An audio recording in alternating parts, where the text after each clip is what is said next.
it's Shug. Today I'll be cooking some steak and potatoes. But if you're gonna do this at home, make sure to be under adult supervision when using heating utensils or a knife. Let's get into it. I'm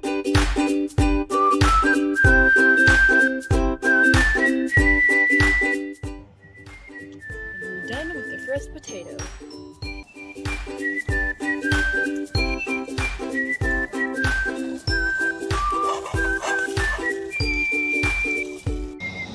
Alright, now we're going to stir the steak around a little.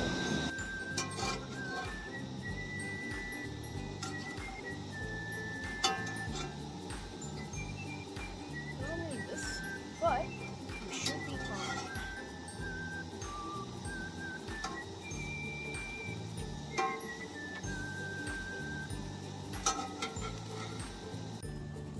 Now it's starting to get a little brown and starting to stick to the bottom of the pot.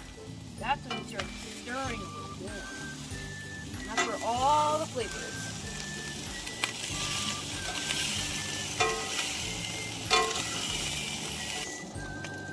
Now it looks like it's just perfect. Now it's time to put in some water to rehydrate the steak. After it's dried, we rehydrate it.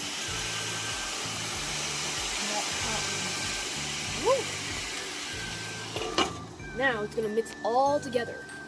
Alright, now that we've poured the water in, it's starting to mix with the meat and create a gravy-like a substance of meat juice that adds a lot of the flavor. We want to coat the meat as much as we can of this to get as much flavorful steak as we can. Now, it looks just about perfect in there. Might be the perfect time to plate it up and eat it. And now, here's what we have. Maybe you can try some cooking sometime too. But for now, I'm gonna eat my meal. See ya!